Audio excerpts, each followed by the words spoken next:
नमस्कार. तर मला तुम्ही सांगा, तुम्ही कशा प्रकारे उत्पन्न निर्माण करून लाखात उत्पन्न निर्माण करत आहेत? आपलं काम असं आहे महेश भाऊ, आपण एक सर्वसाधारण शेतकरी असल्यामुळे आपलं काम असं आहे, आपले 6 एकर इथं शेती आहे.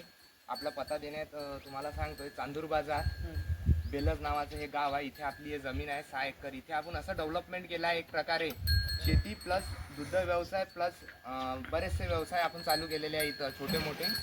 तर याच्यासाठी आपले सर्वज्ञ डेअरी फार्म नावाचं एक युनिट आहे आपल्याकडे. इथं आपलं रोजचं दुधाचं मिल्किंग होते, प्लस आपल्याकडे 11-12 म्हशी आहे जवळपास. यांचं संगोपन रोजचं 60 लिटर दूध आपल्याकडे तयार होते दिवसाला. यांचा रेट आहे 60 रुपये लिटरने ठरलेला आहे. 3600 ते 3000 पर्यंत याचं रोजचं मिल्किंग होते आपल्याकडे. त्याचा खर्च आपल्याला 1000 रुपयेच येते, कारण की आपल्याकडे चारा हा आपल्या जागेवर तयार झालेला आहे. एक नंबर. आता हे असं आपलं युनिट चालू आहे. एक नंबरचे युनिट झालेलं आहे मित्रांनो. एक नंबर. आणि आता तुम्ही हे जे बघत आहेत, यामध्ये ह्या शेतकऱ्याकडे अशा वेगवेगळ्या प्रकाराचं नेपियर मिळते.